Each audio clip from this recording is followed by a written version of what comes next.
Hola, soy Jorge Gómez Manzanilla. Bienvenidos a La Llama Olímpica, un programa donde analizaremos las 174 históricas medallas logradas por España en los Juegos Olímpicos y, por supuesto, donde repasaremos toda la actualidad de nuestros deportistas y nuestras deportistas en el gran camino al gran objetivo olímpico: lograr en París 2024 superar las 22 medallas que logramos en los imborrables Juegos Olímpicos de Barcelona 1992. ¡Arrancamos!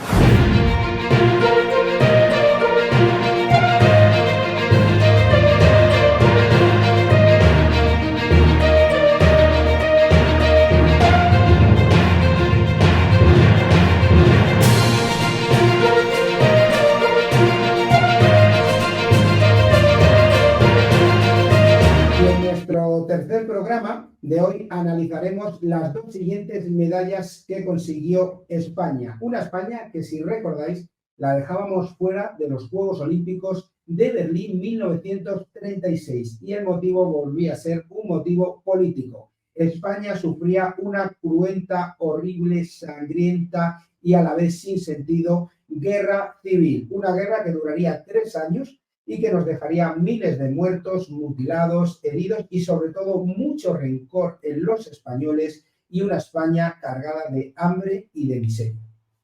Sin embargo, tanto España como Europa sufrirían las consecuencias devastadoras de la guerra. España tenía su guerra civil del año 1936 al año 1939, pero este año 1939, estallaría la segunda gran guerra que asoló el mundo y sobre todo Europa en el siglo XX. Tras la Primera Guerra Mundial y el periodo de entreguerras surgió la Segunda Guerra Mundial de 1939 a 1945. Una guerra que sin lugar a dudas dejó a Europa en ruinas y donde Estados Unidos salió como gran triunfador de la misma, imponiendo un modelo capitalista en las décadas siguientes y una serie de ayudas al viejo continente con el famoso Plan Marshall, en lo que coloquialmente se denominó como la americanización de Europa y donde se intentó crear, sin éxito, los Estados Unidos de Europa.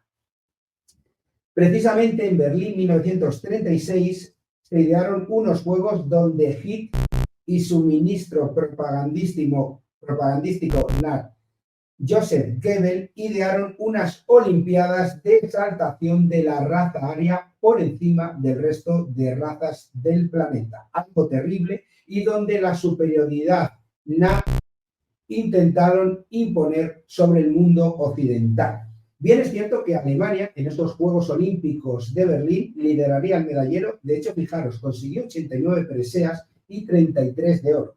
Pero Estados Unidos quedó segunda, logrando 55 medallas, 24 de ellas de oro. Eso sí, hubo un joven atleta estadounidense de raza negra que con tan solo 22 años, nieto además de esclavos y criados en las horribles plantaciones de algodón, donde muchos esclavos de raza negra sufrían las consecuencias de la explotación, pondría en evidencia a la maquinaria nazi, confirmándose como el mejor atleta del mundo, logrando 4 medallas de oro en aquellos Juegos Olímpicos de Berlín, en concreto en la prueba reina del atletismo, en concreto en los 100 metros lisos, en los 200 metros lisos, en los relevos 4% y en salto de longitud.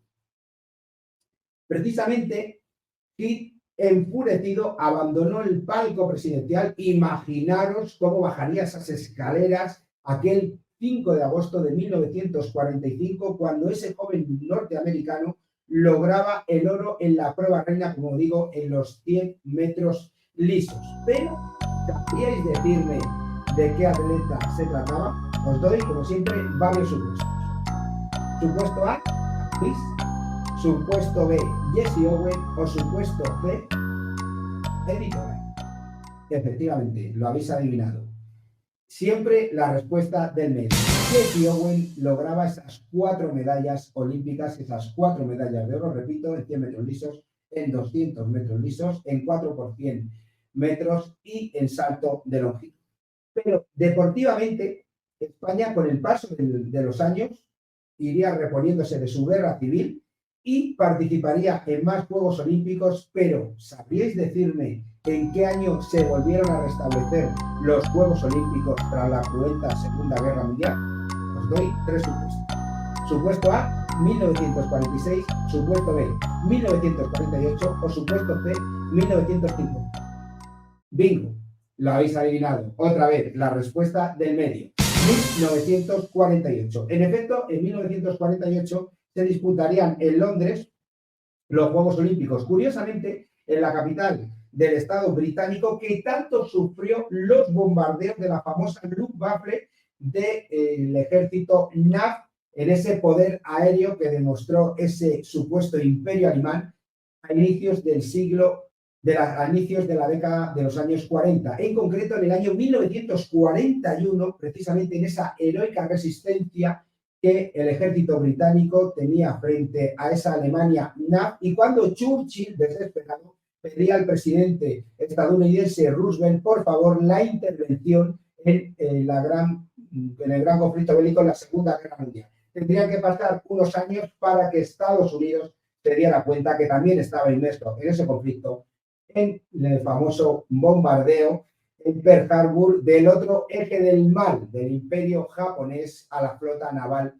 norteamericana. Estados Unidos entraría en conflicto y, como he dicho a principios del programa, sería la gran vencedora, la gran triunfadora y, sobre todo, la gran ayuda, como pasó en la Primera Guerra Mundial, en la Segunda Guerra Mundial. Pero no solamente fue Estados Unidos. Históricamente hablando, aparte de la resistencia del Imperio Británico, hubo una batalla crucial y fue la batalla de Stalingrado. Hitler cometió el mismo error que Napoleón y intervino en el imperio, en abrir el conflicto, en abrir el frente al imperio del este, y ahí es donde realmente cometió el gran error, porque subestimó el poder de la URSS, subestimó el poder ruso, y en la famosa batalla de Stalingrado y el frío invierno ruso, ahí el imperio alemán, los NAT caían y la guerra empezó a dar un vuelco, lógicamente también con la intervención de los aliados. Y los aliados empezaron a ganar y el eje del mal, formado por Italia, Alemania y Japón, empezó a perder.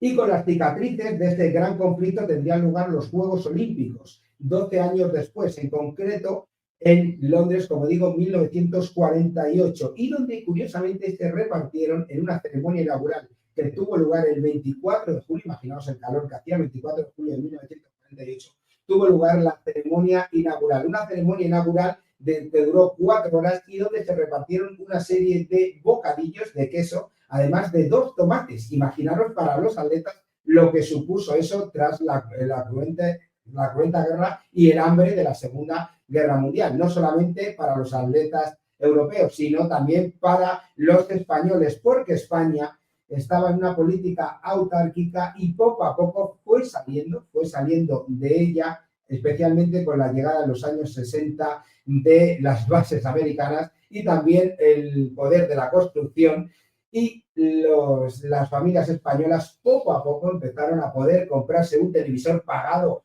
en un montón de plazos, pudieron también empezar a veranear, se compraron unos 600 y veraneaban esos 15 días en Benidorm, que se erigió en la cuna del turismo, en calurosos apartamentos, pero empezaron, sobre todo en la zona del centro, muchos madrileños a visitar las costas levantinas, y Benidorm empezó siendo la gran capital europea del turismo, y muchos suecos y muchas suecas empezaron a veranear aquí.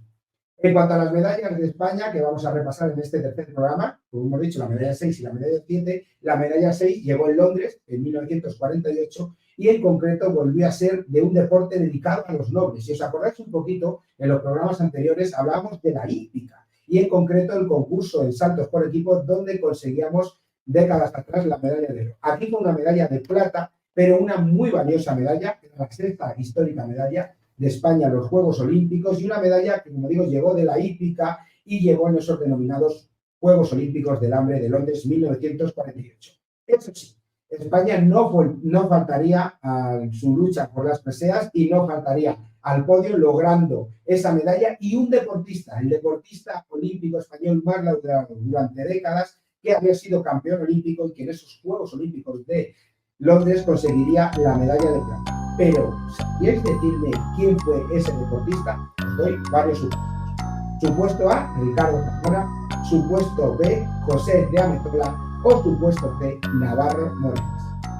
Os he engañado, ¿eh? En esta ocasión ha sido la respuesta número C, en concreto José Navarro Morenés, conde de la Casa Loja, el que conseguía su segunda medalla olímpica y durante mucho tiempo se eligió en el deportista olímpico más laureado. Precisamente el conde de la Casa Loja, con 50 años y a lomos de quórum, sería decisivo para lograr la medalla de plata. Eso sí, España fue de menos a más. Hizo una primera vuelta desastrosa, cometimos 24 penalizaciones, pero conseguimos terminar el recorrido, cosa que la anfitriona Reino Unido no hizo, cosa que Brasil no hizo y cosa que Estados Unidos tampoco hizo y no pudieron completar el recorrido. El oro sería para México, que lograría ser campeón olímpico a manos del gran coronel Humberto Mariles. Eso sí, 24 años después acabó suicidándose en una celda francesa cuando cumplía condena por narco.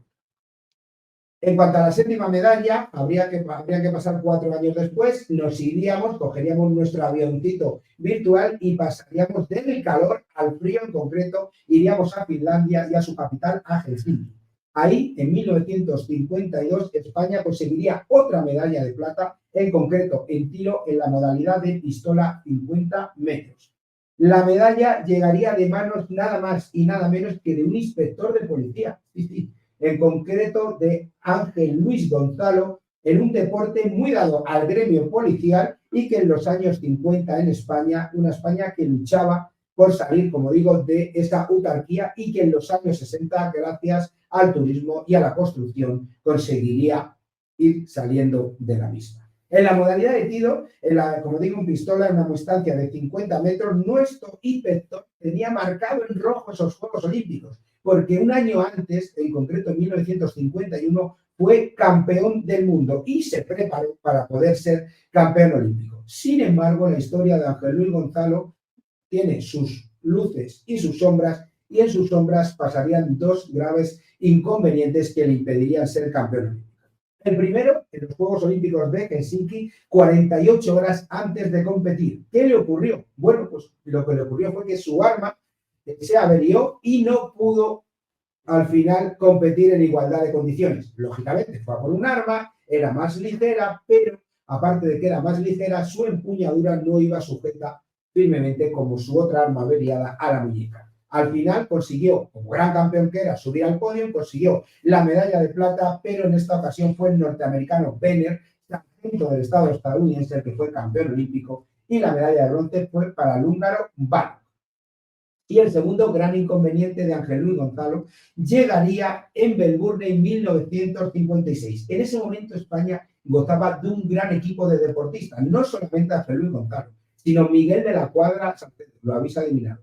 Fue famoso posteriormente por sus intervenciones en sus programas televisivos. Y también Joaquín Blume, que da nombre a la residencia deportiva de los grandes deportistas españoles aquí en Madrid. España tenía un gran elenco de deportistas y podía haber conseguido nada más y nada menos que 3 medallas olímpicas. Además, seguramente 3 medallas de oro y haber sido la primera Olimpiada donde España conseguía mayor número de preseas. Si os acordáis, en Amberes habíamos conseguido 2 medallas de plata. Podíamos conseguirlo, pero llegó un inconveniente. Otra vez la política le frena al deporte español. En concreto, la URSS invadía Hungría, hubo mucho boicot de algunos países a esos juegos, a participar, y España, la dictadura franquista, no podía ser menos con ese odio al comunismo y a las hordas soviéticas tan malas y a ese propaganda judeomasónica, ese poder del comunismo, y España otra vez decidió no participar y dejar a Ángel Luis Gonzalo, además de a Miguel de la Cuadra Sarceda y a Joaquín Blume, sin medalla. Lógicamente, además, en Joaquín Blume se cebaría la tragedia, porque en 1958, cuando se preparaba para competir en los Juegos Olímpicos de Roma, 1960, sufría un trágico accidente de tráfico y perdía la vida, desgraciadamente, no pudiendo ser campeón olímpico y además perdiendo la vida el gran Joaquín Blume, que, como digo, da nombre a la residencia en Madrid de los grandes deportistas. Pero, como siempre os digo, esa es otra historia que ya os contaré en otra ocasión. Si os ha gustado el vídeo, no dudéis en darle al like, darle a la campanita y sobre todo suscribiros a tu canal @50studiotv. Os esperamos en el siguiente programa del programa 100% aquí en la llama, aquí en tu canal, en 50 Studio TV. Un saludo.